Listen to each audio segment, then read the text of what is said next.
Politique à la carte, votre rendez-vous hebdomadaire de décryptage et d'analyse de l'actualité politique en République démocratique du Congo. Ce soir encore, nous nous retrouvons pour parler politique. Vous le savez, la République démocratique du Congo a organisé la semaine dernière les élections au niveau des provinces, élections qui a donc été élection des gouverneurs, élection des sénateurs, les sénateurs qui vont représenter au niveau de la chambre haute du Parlement les provinces, mais aussi les gouverneurs de province. Ça se passait dans toutes les provinces de la République démocratique du Congo. Nous allons revenir quand même sur ces élections, faire une sorte de bilan de ce qui a été fait. Vous le savez, il y a eu des tractations, il y a eu campagnes électorales et tout ce qui s'est passé autour de cela. Voilà, aujourd'hui, nous avons des gouverneurs élus dans la plupart, la quasi-totalité des provinces de la RDC.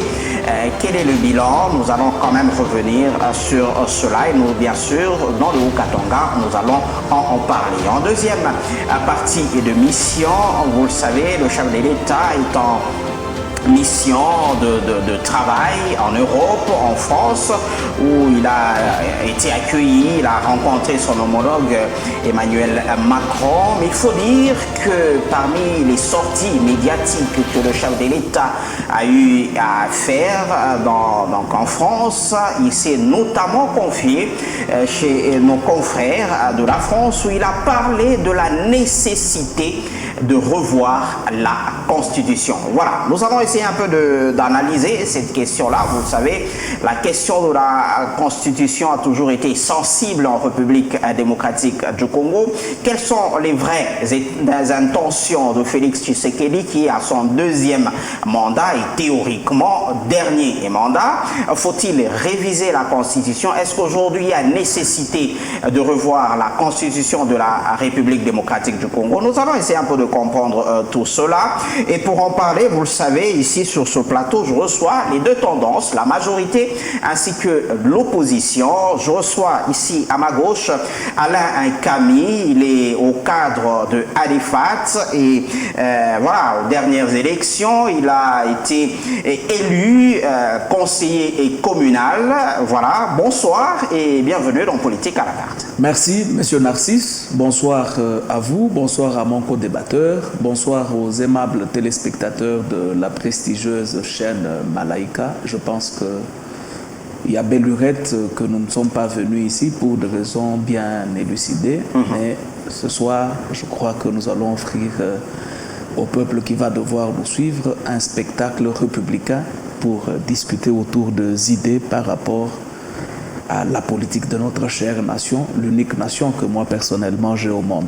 Tout à fait. En face de vous, Eri Kalumuna, il est coordonnateur provincial de la synergie des amis de Mukwege, donc plateforme voilà, qui est autour du prix Nobel de la paix, docteur Denis Mukwege. Bonsoir et bienvenue dans Politique à la carte. Bonsoir monsieur Narcisse, bonsoir à tous nos téléspectateurs. Bonsoir à mon co-débatteur.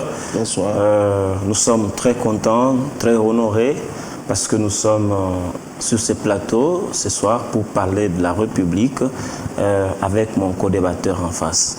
Voilà, le décor étant planté, sans plus tarder, nous commençons bien sûr avec ce premier sujet. Élection des gouverneurs et leurs colistiers, élection des sénateurs en République démocratique du Congo. Alors, de manière globale, je commence avec vous, Alain Kami. Vous avez vu, vous avez suivi ces élections-là. Aujourd'hui, est-ce que vous êtes satisfait du déroulement de ces élections?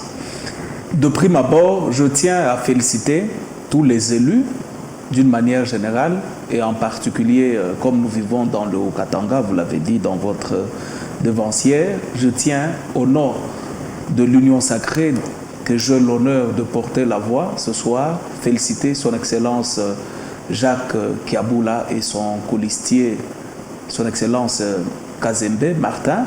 Je tiens également à féliciter les 4 sénateurs qui vont devoir représenter la province du Haut-Katanga et qui ont un mandat national comme les stipule la Constitution. C'est vrai, que la démocratie veut autrement dire des idées qui s'affrontent. La démocratie veut également dire la dictature de la majorité. Ils se sont tous présentés, chacun a présenté son programme ou sa vision. Et les élus du peuple, comme il s'agissait bien sûr d'une élection indirecte, ont eu à porter leur dévolu sur l'étiquette que nous avons démocratiquement en toute sportivité. Nous ne pouvons que leur apporter soutien parce que nous sommes disciples de l'école de la démocratie. Le problème aussi n'est pas seulement au niveau de l'élection, j'allais dire, il est aussi question de la responsabilité.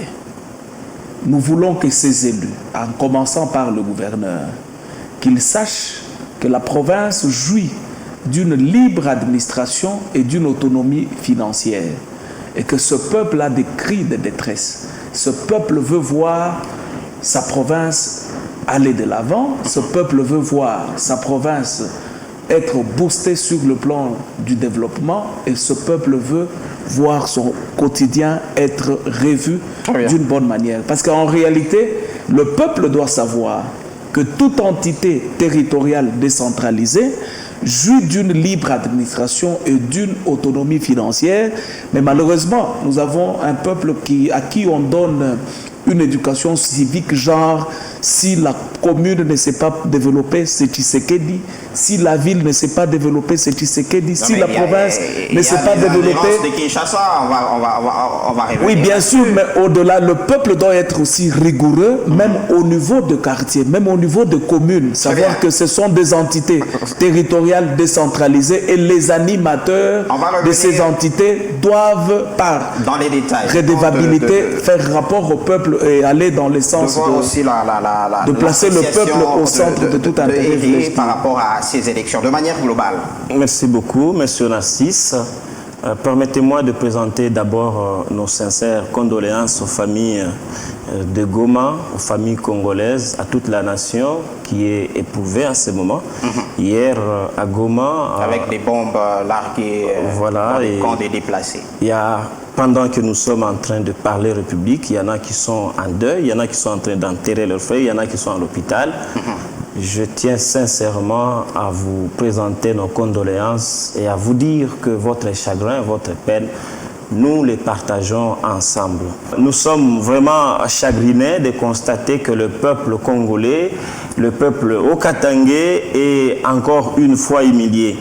Parce que, vous le savez, et je suis très content de l'avoir aussi appris de la bouche de mon co-débatteur, l'honorable conseiller communal en face de moi, qui reconnaît que le peuple est dans la détresse. Mais nous ne savons pas par quelle magie ceux qui représentent le peuple dans les assemblées provinciales peuvent se permettre de voter ou de reconduire des gens qui ne sont plus aimés, qui ne sont plus supportés par le peuple. Je vais parler peut-être de Kiaboula Katoué parce que c'est de lui qu'il s'agit.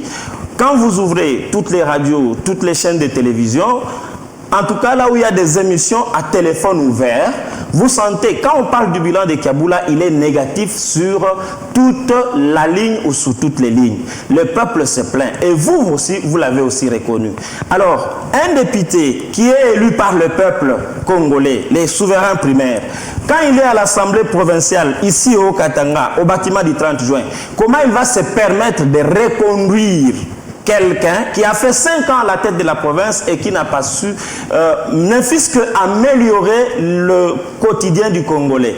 Vous savez avec moi, ici à Lubumbashi, qu'il est devenu encore plus difficile de vivre. Le quotidien, la tomate est aujourd'hui à 500 francs. Une seule petite tomate pareille. L'oignon, n'en parlons même pas. Un sac de farine revient à combien? Du sucre, du riz et tout ce que nous mangeons. Mais les députés de l'Union sacrée se sont permis, en tout cas ils se sont autorisés, je ne sais pas poussés par quoi, motivés par quoi, de reconduire M. Kiaboula Katoué qui d'office a échoué. Et là, nous avons seulement compris que vous êtes en train de vous moquer de nous, vous êtes en train de vous moquer du peuple. En tout cas, nous nous inclinons, nous reconnaissons qu'il a été élu, mais à la manière dont il lui-même ne peut pas expliquer. Vous avez entendu qu'il y a eu des Comment cas... ça, il ne peut pas expliquer, il a battu campagne. Non, écoutez, il y avait beaucoup de candidats valeureux, il y avait beaucoup de tickets qu'on pouvait choisir. Mais pourquoi on peut reconduire, pourquoi on peut réélire quelqu'un qui est réputé ou qui a un bilan négatif? Très bien. Déjà que le peuple ne le supporte plus. Le jour qu'il a été désigné candidat de l'Union sacrée, les gens se sont levés, ils ont dit non. Mais seulement parce que les députés que nous avons, les députés provinciaux dans les cas d'espèce, ils sont surtout à l'écoute de leur hiérarchie. Ils votent selon le mot d'ordre, selon les billets verts, et du coup, ils abandonnent la population. Très bien. Et ça nous intrigue. Alain Camille, votre réaction? Je l'ai dit dans ma dévancière, que le peuple se sent dans la détresse. Et je me sens fier d'appartenir... Il est humilié. Souffrez que je parle. Merci. Je me sens fier d'appartenir à la famille politique tshisekédiste, où on nous a appris à parler avec élégance et clarté. Même au président Tshisekedi, nous parlons avec élégance, clarté et respect. Quand il passe sur le rue de Kinshasa, le peuple lui rappelle qu'Obo Sanate permettait le paradigme noble nous légué par le feu Tshisekedi, le peuple d'abord. Cela ne veut pas dire que Tshisekedi travaille mal, c'est une interpellation. Même aux élus, aux gouverneurs élus, nous leur disons, nous sommes issus de l'école tshisekédiste et nous en sommes fiers, mais nous disons, dans tout partenariat que vous aurez à signer, dans toutes les activités que vous aurez à entreprendre, placez l'intérêt supérieur du peuple. Et cela ne veut pas dire que nous disons que tel a un bilan négatif. Non. La culture démocratique, il faut l'avoir. Vous aviez peut-être des candidats valeureux, plus que son Excellence Jacques Kaboula, au nom de la démocratie, on vous l'a concédé. Mais la démocratie n'a pas voulu porter son dévolu sur le vôtre. J'aimerais aussi dire, j'aimerais vous éclairer, j'aimerais vous éclairer. Pas l'unanimité au sein de la population. J'ajoute un petit quelque chose. Le gouverneur n'est pas élu sur fond du programme de gouvernance du chef de l'État. Il est élu sur fond de son programme pour la gestion de la province. Et il le présente auprès de qui? Auprès des députés, le représentant du peuple. Peut-être que vous n'étiez pas dans la salle. Chaque candidat a eu à défiler, chaque candidat a eu à présenter son programme de gouvernance. Et le choix est tombé sur son Excellence Jacques Kaboula. Nous, en tant que démocrates révolus et rompus, nous ne pouvons que lui apporter soutien. Et je devrais faire ce que mon co-débatteur a fait, et j'ai apprécié, j'ai senti l'esprit patriotique en lui. Et au nom de toute la jeunesse de la DEFAT, je présente toute ma compassion à mes frères de la partie orientale qui connaissent des jours douloureux, et je partage ces moments douloureux avec eux, tout en ayant en pensée le calvaire qu'ils connaissent. Ce n'est pas un calvaire éternel, c'est un calvaire qui va prendre fin sous peu. Nos dirigeants se battent nuit et jour pour qu'une paix durable et non une solutionnette puisse voir jour. Nous sommes des cœurs avec mes frères et sœurs, mes chers compatriotes de la partie orientale. Et concernant les élections, je me redis, c'est un jeu, je suis vraiment très passionné, c'est un jeu démocratique. Mais je ne peux pas me permettre de venir sur ce plateau pour m'acharner contre peut-être ton candidat valeureux qui a eu à faire 0%, qui n'a pas les 0 voix, qui n'a pas parce qu'il n'avait pas de machine à voter chez lui, parce que nous, ces membres, n'avions pas de machine à voter, qui n'a pas su, lui a fait ces scores-là. Je parle de candidats gouverneurs, vous vous éparpillez. Je m'en vais dire, c'est vrai que dans votre tête, vous aviez des candidats malheureux, valeureux, voulais-je dire, mais qui n'ont pas su convaincre ne fût-ce qu'un député, qui ont fait 0 voix. Parce que je ne m'en pas de... C'est la culture. Ils n'ont pas ramassé des voix parce qu'évidemment, ils n'avaient pas d'argent pour corrompre. C'est ça. Parce que nous ne pouvons pas comprendre comment, à la veille d'une élection de gouverneur ou de sénateur, un chef d'un parti politique, au pouvoir d'ailleurs, peut se permettre de donner des dupes aux honorables députés provinciaux et que 3 jours après, le même donateur-là devient sénateur. Vous voulez nous faire de la poudre aux yeux. Vous pensez que nous ne voyons pas tout ce qui se passe. Écoutez, d'abord, les condoléances que vous avez présentées au peuple congolais, c'est à eux de le prendre ou de le laisser. Parce que je sais que le peuple congolais vous tient pour responsable, vous qui êtes au pouvoir. C'est à vous que revient la tâche de les protéger. Il y a 5 ans que vous êtes en train de chercher des solutions de par tout le monde. Mais voilà, partout au monde, mais vous n'avez pas encore réussi à freiner cette boucherie humaine qui s'est installée à Goma. Vous êtes seulement en train de dire au peuple que non, nous sommes avec vous, pendant que vous ne les protégez pas. Dites-moi, quelqu'un qui est dans un camp de réfugiés, il fuit la guerre. Mais on vient encore les bombarder, les tuer là-bas. Finalement, sa faute, c'est quoi? C'est seulement d'avoir été Congolais ou de n'être Congolais. Vous êtes au pouvoir il y a plus de 5 ans. Vous êtes incapable de résoudre ces problèmes. Apparemment, ça va prendre même 10 ans. Le problème, c'est vous. Vous devriez laisser le peuple congolais se choisir des dirigeants qui sont capables de les aider et de les sortir dans cette détresse. Je ne suis pas d'accord avec vous quand vous êtes en train de dire, voilà, je reviens à l'élection. Il s'éparpille. Merci beaucoup. Je le regarde. C'est aux téléspectateurs d'évaluer. Ok? Dans tous les cas, je ne vous prends pas comme un inspecteur qui veut ou qui va me dire ce qu'il faut faire. Non, non. Moi, je suis dans ce que je suis en train de dire. Parlons déjà Kaboula Katoué. Si vous reconnaissez avec moi, oui, c'est ça. Parlons idée, cher ami. Écoute, c'est un gouverneur élu. Sa vie, elle est maintenant publique. Et nous devons en parler. Sinon, s'il ne veut pas qu'on cite ou qu'on parle de lui, il ne devrait pas alors postuler. Il est élu. Vous voulez que je parle de qui n'a pas été élu? Alors, je parle du gouverneur ou de votre gouverneur que vous avez réélu. Vous avez même apparemment honte qu'on citer son nom. Je suis désolé. Très bien. Quelqu'un qui a fait 5 ans à la tête d'une province et qui n'a pas su. Je sais aussi faire la différence entre le pouvoir qui émane de l'autorité centrale et du pouvoir ou des prérogatives d'un gouverneur. Mais alors, Jacques Kaboula Katoué, quelle est sa politique pour nourrir ces millions de Congolais qui sont à Lubumbashi? Pendant 5 ans, il a échoué. Et alors, on les reconduit pour que nous puissions continuer, prolonger notre misère. Et vous dites, c'est la loi de la démocratie.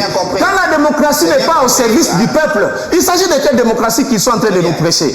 Une démocratie de la corruption, de la rue. Camille, est-ce que aujourd'hui vous pouvez nous certifier que les honorables députés ont voté en âme et conscience ou ils ont respecté un mot d'ordre? Je pense que mon ami a la Constitution dans ses mains. Oui, c'est la Bible. Il a eu à la lire. La lecture développe aussi les fonctions cognitives et ça développe aussi même l'affection, même l'art oratoire. Et je vous félicite d'aborder les choses dans cette optique. Merci beaucoup. Ici, je vous ai parlé, je vous ai dit qu'il s'agissait d'une élection indirecte. Et moi, et lui, et le peuple qui nous suit, personne n'était électeur. Nous avions justement fait de ces députés en séjour. Alors, mon ami... Vous êtes aussi en train de vaciller. Écoute, la promptitude est une qualité. C'est bon quand vous me reprochez, c'est ça? La promptitude est une qualité. Non, vous êtes en train de perdre le temps. Est-ce que les députés ont voté à l'âme et conscience? Voilà la question. S'est présenté devant le représentant du peuple, chaque candidat, avec son programme de gouvernance, et les députés en âme et conscience et en toute liberté. Parce que j'étais personnellement lors de la campagne, j'ai assisté à la campagne de tout un chacun. Les députés ont respecté scrupuleusement l'interdiction de s'accompagner avec des téléphones pour filmer ou prendre des images. Ça veut dire que chacun était seul face à sa conscience. Et je me dis, le résultat qui en est sorti, nous ne pouvons que nous incliner parce qu'il s'agit de la démocratie. Par rapport à ce qui se passe dans la partie orientale, parce que je ne voulais pas y toucher, le peuple doit être suffisamment informé. Et surtout la jeunesse, cette frange majoritairement socialement très importante de notre chère nation. S'il y a guerre à l'Est, c'est parce que le M23 demande la mise en application ou la mise en exergue l'accord signé le 23 mars 2009 avec l'État congolais. Ajoutez aussi que vous avez logé le M23 à Kinshasa pendant 14 mois. Reçois calmement la matière. Okay. Après cela, Tshisekedi, quand il est arrivé au pouvoir, il les a reçus. M23 sont venus, bien sûr, lui dire nous sommes venus réclamer la mise en application des accords. Tshisekedi lit les accords, il trouve qu'il était dit que 49% du commandement militaire dans la partie orientale devrait être attribué à la tribu Tutsi du Rwanda. 47% du commandement de la police devrait être donné à cette tribu du Rwanda. Tshisekedi s'est dit, écoutez, au-delà de l'âme et le sang congolais qui coule dans mes veines, je ne peux nullement pas accepter, parce qu'il s'agit ici d'une balkanisation retardée de ma chère nation. Soit c'est une paix totale, soit c'est une guerre totale. C'est ainsi que nous, Tshisekedistes, nous qui croyons dans ces valeurs intemporelles, nous lançons toujours une mobilisation nationale, surtout à la jeunesse. Je suis content d'apprendre que vous reconnaissez que lui les a reçus. Cette jeunesse comprenne qu'il s'agit d'une lutte contre la balkanisation de notre chère nation, et non de Tshisekedi qui, dans sa pensée, s'est dit que la vie humaine est sacrée. Nous avons du respect pour l'être humain, et chaque fois qu'un Congolais meurt, ça nous fait très mal. Vous prenez beaucoup de temps dans la parole, mais je comprends. Je me demande comment vous reconnaissez qu'il les a reçus pendant que lui-même a refusé. En venant au pouvoir, Tshisekedi a voulu avoir une politique de bon voisinage. De bon voisinage avec nos 9 pays frontaliers. Et il s'est démarqué en cela. Bunagana est dans les mains tu dois le savoir. De ces terroristes massifs. Et ces petits terroristes-là que tu vois, plus jamais on ne les verra plus jamais. De continuer à attendre, de souffrir, pendant que c'est nous qui mourons. Vous ne pouvez pas, s'il vous plaît, permettre à un régime qui ne vous protège pas de vous calmer. Il n'y a pas eu un régime qui protège tant plus que le régime qui s'est Non, ceux qui sont morts hier là, ceux qui sont morts, c'est une mort gratuite. Vous êtes les premiers à vouloir négocier avec le Rwanda, mais vous êtes... Oui, on peut évoluer, mais quand il parle de négociations, mais de quoi il s'agit? Évoluons. On était sur la question du vote de sénateurs ainsi que de gouverneurs de province. Alors, si on prend la question, il y a cette question, cette affaire qui fait encore un peu parler, jaser, voilà, il y a des explications, mais on veut aussi avoir des éclaircissements parce que vous êtes de l'Union sacrée. Comment se fait-il que quand la CENI a proclamé, il y a eu 4 sénateurs, parmi lesquels il n'y avait pas le nom de sénateur proclamé déjà par la CENI de l'UTBS, Dani Kabongo. Oui. Ça s'est passé comment? Parce qu'il a eu 5 voix. Oui. Et voilà, avant lui, il y a eu quelqu'un qui a eu 6 voix. Ce sont des calculs simples. Celui qui a 6 voix, il passe. Oui, merci. Je tiens à exprimer d'abord encore une fois mes félicitations à l'honorable sénateur Dani Kabongo, qui est un frère et un ami proche d'ailleurs. Qu'est-ce qui s'est passé? Ce n'est pas de la tricherie. Ce n'est pas de la tricherie. J'ai aimé quand vous avez dit que cette émission a aussi vocation d'être pédagogique. Il s'agissait, au-delà de tout, de l'élection de la liste. Ceux qui étaient dans la méconnaissance, quand ils ont vu Dani Kabongo faire 5 voix, et M. Jean-Claude, je pense, qui en a fait 6, je pense que même M. Jean-Claude n'était pas tenu informé qu'il s'agissait d'une élection, d'une liste électorale. Lui s'était représenté en indépendant. Et en indépendant, il a eu ces 6 voix, qui étaient supérieures aux 5 voix de Dani Kabongo. La seule chance qu'a eu Dani Kabongo de l'UDPS est d'être sur une liste électorale qui a eu à pondre 7 voix. Donc il y a le candidat Chilumbu qui a fait une voix. Il y a eu le candidat de la famille de l'honorable Koko Moulongo qui a fait également une voix. C'est ainsi que la liste UDPS a eu en somme ou au total 7 voix. Et cela devrait revenir à Dani Kabongo. C'est ça le plus fort. C'est un calcul électoral et il faut toujours... Beaucoup ont échoué aux élections parce qu'ils n'ont pas su maîtriser ces calculs, comment ça se passe au niveau de... Est-ce qu'avec ça, aujourd'hui, vous ne donnez pas raison que cette loi électorale a été mise en place à dessein? Il est vrai, je pense que je ne veux pas mettre la charrue devant le bœuf. Il est vrai que toutes nos lois ne sont pas la Bible à laquelle nous devons dire tous Amen et Alléluia. C'est conçu par des humains et ça peut être après chaque séance électorale, si on arrivait à découvrir les malfaçons ou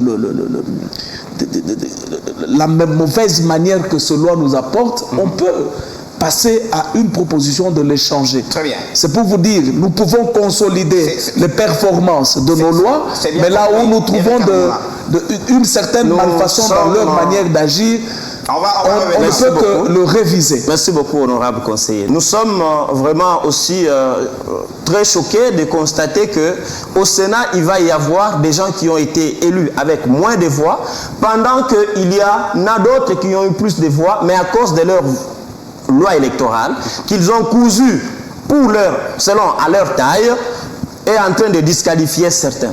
Notez que quand il s'agit du Sénat ou d'un sénateur, il représente une province. Il représente les intérêts de la province. Celui qui a été élu avec plus de voix, c'est-à-dire individuellement, c'est celui en qui on a vu plus de confiance, on lui donne la charge de nous représenter là-bas. Si on peut parler de quelqu'un, par exemple, comme Samalou Konde, qui a eu la chance peut-être même d'avoir le plus de voix que les autres, on comprend tout simplement que le jeu démocratique, selon eux, c'est lié à leur façon, tout simplement pour aller remplir le Sénat de leurs représentants, pour les faciliter évidemment la tâche quand il s'agit de grignoter la Constitution ou de faire tout ce qu'ils peuvent faire. Et ils ont laissé, ils ont mis de côté les autres qui peuvent les mettre à mal. Samalou Konde, tout simplement, il a échoué même aux élections au sein de l'association socio-culturelle ici à Saint-Pierre. Est-ce que ce sont les mêmes élections? Écoutez, oui, ce ne sont pas les mêmes élections, mais ce sont des jauges. Si déjà tu ne sais pas convaincre ton association d'origine, l'association dans laquelle tu es né, comment tu peux prétendre représenter une si grande province et stratégique comme le Haut-Katanga au Sénat? Bien. Votre loi électorale là, elle a disqualifié beaucoup de candidats valeureux dans tous les pays et ici à Lubumbashi. Au moins ici, vous nous avez démontré que Dani, il est élu parce qu'il a eu un coup de main de la part, il a profité de 2 voix de ses camarades de l'UDPS. Merci beaucoup. Mais alors, vous allez comprendre que la maman ou le papa qui ne sait pas comprendre tous ces calculs-là, lui va seulement dire que vous êtes tombé dans l'injustice. Parce que dans lui, il ne sait pas comprendre comment quelqu'un qui a 6 voix peut rester et qu'on puisse prendre 5 voix. Tout simplement parce que vous avez fait cette loi pour vous favoriser. Vous avez fait cette loi que vous-même, vous étiez en train de connaître tous les contours. Et voilà comment vous êtes en train de souffrir, de peiner pour vous expliquer aux mamans qui sont représentées là-bas par ces députés que vous n'avez pas fait, vous n'avez pas mal fait, mais que vous avez bien fait. Ça, c'est pas bon. Votre réaction rapidement, on passe au deuxième sujet. Cher ami, je pense qu'au-delà d'être ami du docteur Mukwege, tu es politicien. Ami des valeurs du docteur Denis Mukwege. Au-delà de cela, tu es politicien. Et si tu l'es en réalité, tu devrais connaître le méandre politique sur les enjeux électoraux. Je me sens peiné que tu exposes cette méconnaissance publiquement. Alors que c'était toi qui devrais donner des valeurs fondamentales et des idéaux fondamentaux Mon cher Alain, à cette maman-là qui ne sait pas, nous représentons qui ne sait pas comprendre de gens. ses calculs. S'il vous plaît, permettez. Il y a des universitaires entre nous, s'il vous plaît, il y a des analphabètes, s'il vous plaît. et tous sont représentés par ces honorables Mais députés, par ces sénateurs. tu dois te constituer en lumière. Écoute, Tu dois te chers constituer en camarades, lumière pour chasser vous êtes cette race de Congolais qui pense que quand ça va bien dans leur ventre, quand eux comprennent que tout le monde a compris. C'est pas ça. Ici, nous, quand on parle, nous parlons au nom du peuple. Et surtout pour les ennemis. S'il vous plaît. J'ai perdu toute ma jeunesse en défendant le peuple. J'ai perdu toute ma jeunesse en défendant des valeurs fondamentales. Là, vous ne la défendez pas, la population. Je défends. Vous défendez. Oncle, partout où je passe. Vous défendez votre régime, tout simplement. Était dans une certaine couche sociale qui était dans l'obscurantisme, comme toi, a eu à comprendre qu'il s'agit d'une élection, d'une liste électorale. Et c'est ça le rôle que nous devons jouer chaque fois que nous ouvrons nos bouches. Je représente ici beaucoup de mamans, beaucoup de papas, beaucoup de jeunes qui ne savent pas lire et qui ne savent même pas écrire. Je vous dis que votre loi, la loi électorale, a été conçue pour vous, par votre taille. Nom de Dieu. Et que vous avez du mal aujourd'hui, comme le journaliste l'a dit. On évolue. On va... Tu dois prendre le méandre politique et savoir comment ça se passe. De cette sortie médiatique du président de la République. Tout le monde n'est pas politicien. Tshisekedi. Et voilà, dans ses propos, il a évoqué la nécessité de revoir la Constitution. Il a donné plusieurs exemples, notamment il a pris l'exemple du gouvernement qui traîne pour le président de la République. C'est toute cette Constitution-là qui fait en sorte qu'aujourd'hui, on en est là à attendre encore le gouvernement 3 mois après l'investiture du chef de l'État. Il a évoqué plusieurs questions au cours de cette sortie médiatique. Alors, Alain Camille, on y est. Changement de constitution, c'était des rumeurs, mais là c'est officiel. Vous voulez changer la constitution? Bien sûr que oui, pour des raisons évidentes. Vous éternisez au pouvoir? Pas nécessairement. Mais surtout ça. Pas nécessairement.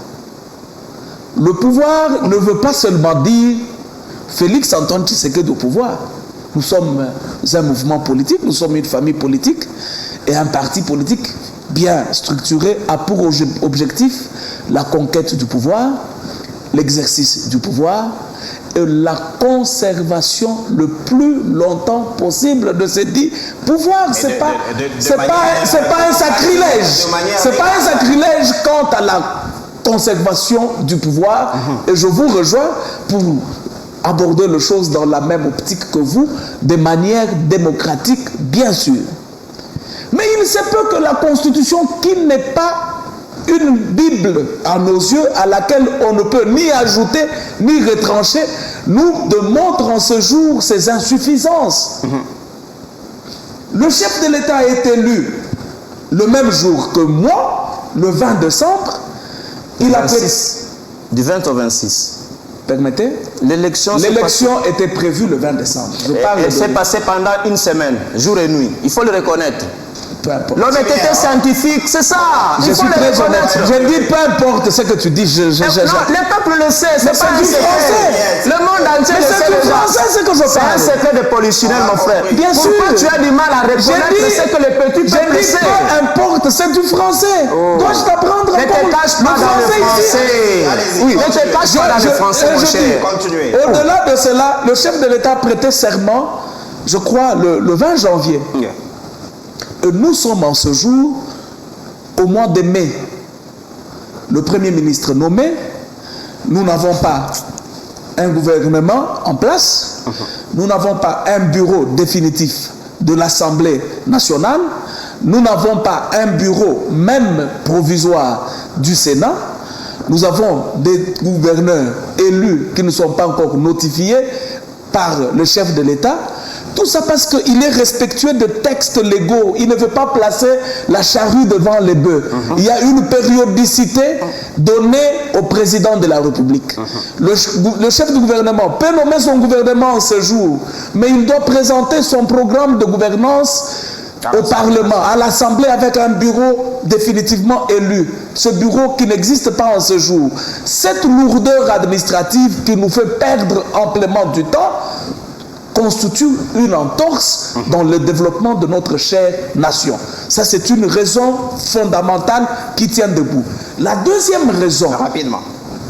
Mon ami, je ne peux pas dire que tout ce qu'il a dit, il a tort par rapport aux élections de sénateurs, par rapport aux élections de gouverneurs. Il y a la clameur publique. Il y a le peuple qui dit qu'il y a des billets verts qui se sont... Il les reconnaît maintenant. J'ai dit, il y a cette clameur publique. Merci. Nous vivons au milieu du peuple. Il n'y a pas de Devons-nous encourager la voie par laquelle on devient sénateur? Devons-nous encourager la voie par laquelle on devient gouverneur? Pourquoi, en tant que scientifiques, nous ne pouvons pas essayer de voir plus loin que nos nez et nous dire, écoutez, est-ce qu'on ne peut pas aller à l'élection directe? Que le peuple seul directement puisse nous donner son gouverneur, par exemple. Le meilleur élu et le deuxième meilleur élu, qui est d'ailleurs en ce jour l'honorable Jean-Louis Kalamba, qui a été le deuxième meilleur élu de la ville, pouvait être vice-gouverneur et Jean de Dieu Moulinda gouverneur. Si le peuple puisse, c'est un exemple, j'exemplarise juste. J'exemplarise. Je me dis, en tant que scientifique, nous devons nous ressaisir et nous dire, cette constitution était faite sur base de la gestion des belligérants. Il y avait des seigneurs de guerre et il fallait le mettre ensemble autour d'une loi mère. Et maintenant que nous n'avons plus de belligérants, maintenant que nous n'avons plus de seigneurs de guerre, ne pouvons-nous pas réfléchir un seul instant en tant que peuple, soit aller au niveau d'un référendum, soit aller au niveau de la révision de certains articles sans toucher l'intangibilité de l'article 220. Et cette liberté de penser, cette liberté d'opinion n'est pas l'entorse contre la Constitution qui est notre loi mère. Le peuple doit réfléchir. Et ce n'est pas écrit. A tout entendu. Et c'est pas écrit. Et d'ailleurs, s'il ne s'agissait que de moi, je proposerais un référendum. Les peuples, et ça ne m'engage que moi. Les téléspectateurs, les Congolais qui vous suivent ont tout entendu de vous, mais vous n'avez pas réussi à donner seulement un seul article de cette Constitution qui bloque la sortie du gouvernement. Donnez-nous seulement un article. La Constitution est ici sur ce plateau. Donnez-moi cette Constitution. Nous allons la lire avec vous devant témoins ici pour savoir quel est cet article qui réellement bloque la sortie du gouvernement. Chers journalistes, nous savons bien que le régime Tshisekedi n'a jamais laissé ou n'a jamais démissionné avec les discours victimaires, les discours de « j'ai échoué parce que je suis bloqué à cause d'eux ». S'il vous plaît, je veux là qu'ils puissent nous lire une loi qui bloque la sortie du gouvernement. Parce que pendant le premier mandat, ils étaient en train de dire qu'ils sont bloqués parce qu'ils n'ont pas de majorité parlementaire. Mais nous savons tous qu'ils ont eu la majorité parlementaire, ils ont fait l'union sacrée à la manière qu'ils ont eu au nom des billets verts et les députés ont basculé sans même réfléchir. Mais maintenant qu'à l'Assemblée nationale, il y a moins de 30 députés de l'opposition, c'est-à-dire plus de 480 députés sont de l'union sacrée, sont de la famille du président de la République. Qu'est-ce qui peut encore... Le président d'ailleurs a été élu avec 73% de voix. Qu'est-ce qui bloque encore sa sortie et la sortie de son gouvernement? Et aujourd'hui, vous voulez nous dire que c'est la Constitution. Je veux que le chef de l'État, je veux que lui puisse nous donner un article de cette Constitution. Ce ne sont pas de bonnes lois qui nous manquent. C'est seulement parce que vous, quand vous échouez, vous ne voulez pas prendre cette responsabilité. Vous avez toujours l'habitude de la jeter sur les autres. Tantôt c'est Kabila, tantôt c'est Katumbi. C'est maintenant la Constitution qui vous bloque. Merci beaucoup, parce que j'ai la permission de celui qui a la police du débat. Allez-y directement. Si vous aurez le temps de lire, j'ai dit, ça c'est votre constitution qui vient de vous, mais c'est la constitution du pays, bien sûr. L'article 90, les 2 derniers alinéas. Avant d'entrer en fonction, le Premier ministre présente à l'Assemblée nationale le programme du gouvernement. Le dernier alinéa dit ceci. Lorsque ce programme est approuvé, à la majorité absolue de membres qui composent l'Assemblée nationale, celle-ci investit le gouvernement. Est-ce que c'est la Constitution qui vous interdit de mettre un bureau définitif à l'Assemblée nationale? C'est ça qu'il faut dire. Sois calme d'abord. Okay. Tu m'as demandé, j'ai dans ma vie, c'est un faux article. Sois calme. Vous ne connaissez pas les priorités du peuple. Calme tes agitations. Calme tes agitations. Non, ça calme tes agitations, s'il vous plaît. Sois calme. Non, écoute. Calme-toi. Calme-toi, s'il vous plaît. Laissez-les finir. Vous aurez la parole. On présente le programme du gouvernement à l'Assemblée avec un bureau définitif installé. En ce jour, nous n'avons pas un bureau définitif pour des raisons bien évidentes. Parce qu'il y a eu, je vais vous donner, c'est votre comption. Quand il y a eu, quand il y a eu élection, l'Assemblée a commencé à fonctionner dans une session extraordinaire avec des missions bien spécifiques. La première mission, la validation de mandat des députés. La deuxième mission, la rédaction du règlement intérieur. La troisième mission sera celle de l'installation du bureau définitif. Pourquoi ça traîne? On parlera. Pourquoi ça traîne? Le peuple souffre. Et juste après cela, le gouvernement pourra aller vers ce bureau définitivement installé. Pourquoi ça traîne? Ça vient parce qu'il y avait la validation de mandat des élus, il y avait la rédaction du règlement intérieur. Et après cette rédaction, ça ne suffit pas. On doit savoir si cela est conforme à la Constitution par la Cour constitutionnelle.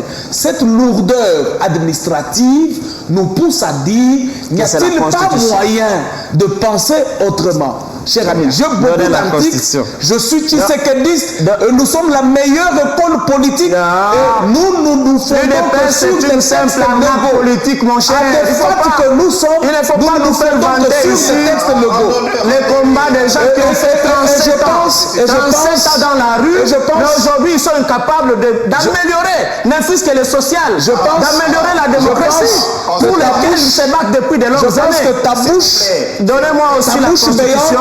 Nous allons dire pas de contre-vérité. Seulement un article devant. J'en ai plusieurs, je t'ai montré juste un. Je peux aller jusqu'au-delà de 5 articles. C'est quel article? Donnez le Je peux aller au-delà de 5 articles. Merci beaucoup, mais vous avez lu un article qui n'est pas clair. Est-ce qu'on peut s'entendre d'abord? Voilà, calmons nos esprits, on continue le débat. Sinon, si tous vous parlez au même moment, on n'entend plus personne. Voilà. Est-ce qu'aujourd'hui, vous avez dit qu'il fallait valider le mandat, il fallait, on peut même ajouter qu'il fallait dénicher la majorité et tout cela. Très bien. Est-ce que ce ne sont pas les guéguerres au sein de l'Union sacrée qui font en sorte que les histoires traînent en longueur? Les temps de faire des primaires, les temps de faire des ceci ou ceci. Ils ont tous ces temps, mais pas de mettre le bureau définitif. Est-ce que ce n'est pas vous-même qui êtes à la base de votre propre retard? Je ne pense pas que ce soit nous-mêmes, parce que après la rédaction de... Peut-être qu'il n'a pas la culture parlementaire, il faut passer... peut-être... Vous avez les plénières sont publiques. Les plénières sont publiques. Il faut que je lui réponde. Les plénières sont publiques. De faire les primaires. Après le temps de la rédaction du règlement intérieur, ce règlement doit être validé par les élus du peuple, article par article. Et ça prend du temps matériel. Après la validation article par article du règlement intérieur, on doit aussi attendre que la Cour constitutionnelle puisse trouver est-ce que c'est que les députés ont eu à couler en termes de convention ou en termes de force de loi. Est-ce conforme à la Constitution? C'est ainsi que le juge de la Cour constitutionnelle met aussi du temps. Ils doivent lire article par article. Aujourd'hui, les députés peuvent convenir pour dire, écoutez, le dépôt des candidatures au niveau du bureau définitif à l'Assemblée nationale a été reporté sine die. Qu'est-ce qui se passe? C'est encore la Constitution là-bas? La date a été donnée, bien sûr, je pense. La date a été donnée. C'est peut-être pour des raisons techniques ou des raisons matérielles quant à l'organisation de ces élections. Le bureau est souverain. Je ne sais pas entrer dans le secret du bureau provisoire. Je ne suis pas membre du bureau provisoire de l'Assemblée nationale. Merci beaucoup.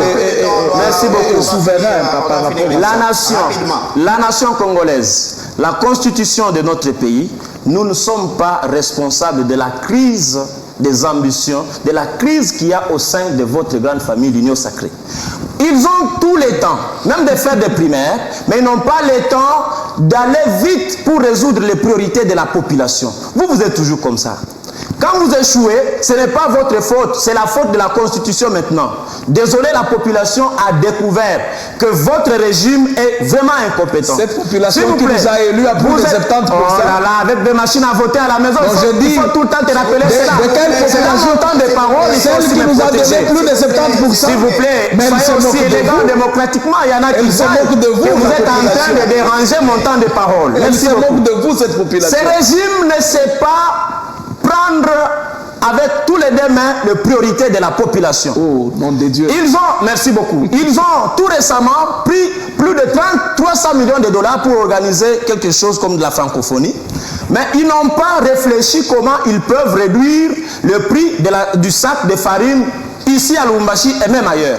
Ça, c'est ce qui peut aider les peuples congolais, ils ne le font pas. Mais quand il s'agit de conserver leur pouvoir, parle de République et tu parles de foufou. Merci beaucoup. Toi, tu penses que le foufou n'est pas dans la République. On parle de République et tu parles de manger en dehors de la République. Désolé pour toi. C'est ça la priorité de la population. Ces gens ont du mal. Ils ne savent pas servir la population. Tout ce qui les intéresse, eux, c'est prolonger leur temps à la mangeoire. L'article 219 de la Constitution dit ceci. Je vais le lire. Aucune révision de la Constitution ne peut intervenir pendant l'état de guerre, pendant l'état d'urgence ou l'état de siège, ni pendant l'intérim à la présidence de la République, ni lorsque l'Assemblée nationale et le Sénat se trouvent empêchés de se réunir librement. L'article 220 aussi, j'ai lu l'article 219, maintenant c'est l'article 220. La forme républicaine de l'État, les principes du suffrage universel, la forme de la représentativité du gouvernement, le nombre et la durée de mandat du président de la République ne peuvent, il y a beaucoup de choses qu'on cite là, ne peuvent faire l'objet d'aucune révision constitutionnelle. Nous sommes pendant les temps de guerre. Nous sommes même pendant les temps d'urgence. S'il vous plaît, si le chef de l'État, Félix Antoine Tshisekedi, ici représenté par son colonel ou son capitaine, s'ils savent cette constitution, est-ce que réellement ils peuvent regarder le peuple congolais et nous dire dans quoi vous nous amenez, de quoi vous parlez? Pendant que nous sommes dans la guerre, les gens sont en train de mourir hier là-bas, mais vous, ça ne vous intéresse pas. Ce qui vous intéresse, c'est changer la constitution. Vous êtes seulement en train de dire que vous avez échoué. Le problème, ce n'est pas la constitution. Le problème, ce n'est pas Kabila. Le problème, ce n'est pas Katumbi. Ce n'est pas Mukwege non plus. Le problème, c'est Félix Antoine Tshisekedi Tshilombo qui doit quitter le pouvoir et laisser le peuple congolais se choisir de nouveaux dirigeants valeureux qui vont résoudre leurs priorités. Pas ça. Merci. Assez quand même. Merci de la Constitution. C'est dangereux. Non, il a beaucoup parlé. On ne change pas la Constitution pendant la guerre. S'il vous plaît, allez-y, concluez. Merci de la lecture. Ah, merci. Même mes enfants qui sont à la maison peuvent aussi lire. Mais le problème se pose sur comprends-tu ce que tu as lu? Ah, c'est ça le problème. Apparemment, vous êtes la Cour constitutionnelle pour interpréter les articles, mais l'article 219 est clair. J'aimerais, en termes de conclusion, encore une fois, présenter tout mon amour à mon peuple que j'aime et que je porte à cœur, le peuple congolais, et surtout le peuple qui vit dans la partie orientale de notre chère nation. Deuxièmement, je m'en vais au nom de la démocratie, encore une fois, féliciter tous les élus au niveau de différents gouvernorats dans toute la province de notre chère nation et au niveau sénatorial. Et pour conclure par rapport à la révision de la Constitution, je me redire, la Constitution n'est pas une parole d'évangile. Même en France, même les vieilles démocraties ont eu plusieurs fois à revoir leur Constitution. Ce n'est pas un sacrilège, ce n'est pas un tabou, ce n'est pas une infraction. Quant au peuple, je me redire, le peuple sait amplement et a compris que nous avons des dirigeants qui militent pour l'intérêt supérieur du peuple. Et les cas sont les gens. Dans un État, comme il le dit, de guerre, sous un État agressé, nous avons le développement des constructions dans la quasi-totalité des 145 territoires. Nous avons la gratuité de l'enseignement au niveau de l'école primaire. Nous avons la santé universelle. À qui c'est ça qui est déjà une évidence? C'est pour vous dire, les détournements, on comprend déjà ce qui se passe. Et le président et l'inégalité sociale, c'est ça qui tue votre régime. Alain Camille, au cadre de ADEFAT, élu conseiller communal, c'est dans la commune de... Dans la commune de Campemba. Dans la commune de Campemba. Ma commune d'amour. Je vous en prie, monsieur Narcisse, et merci de l'honneur fait à notre modeste personne. Voilà. Merci à mon cher compatriote pour cet échange en face républicain. de vous, justement, Eric Kalumuna, qui est coordonnateur provincial de la synergie des amis et des valeurs de Mukwege, cette plateforme qui est autour de docteur du prix Nobel de la paix, Denis Mukwege. Merci d'être passé dans Merci, monsieur Narcisse. Ensemble, luttons contre les antivaleurs qui détruisent notre pays et pas la Constitution. Merci à vous, fidèles téléspectateurs. Vous l'aurez compris, l'essentiel, ce qui doit nous unir ensemble, c'est le bien-être du Congolais. Le Congolais doit être en mesure de vivre de ses richesses, de son sol et de son sous-sol. Et voilà, tous les acteurs politiques devront travailler pour que cette population se retrouve, pour que cette population puisse être fière d'être Congolais de la République démocratique du Congo. Je vous fixe rendez-vous la semaine prochaine pour d'autres décryptages, pour d'autres analyses des questions politiques en République démocratique du Congo. Au revoir.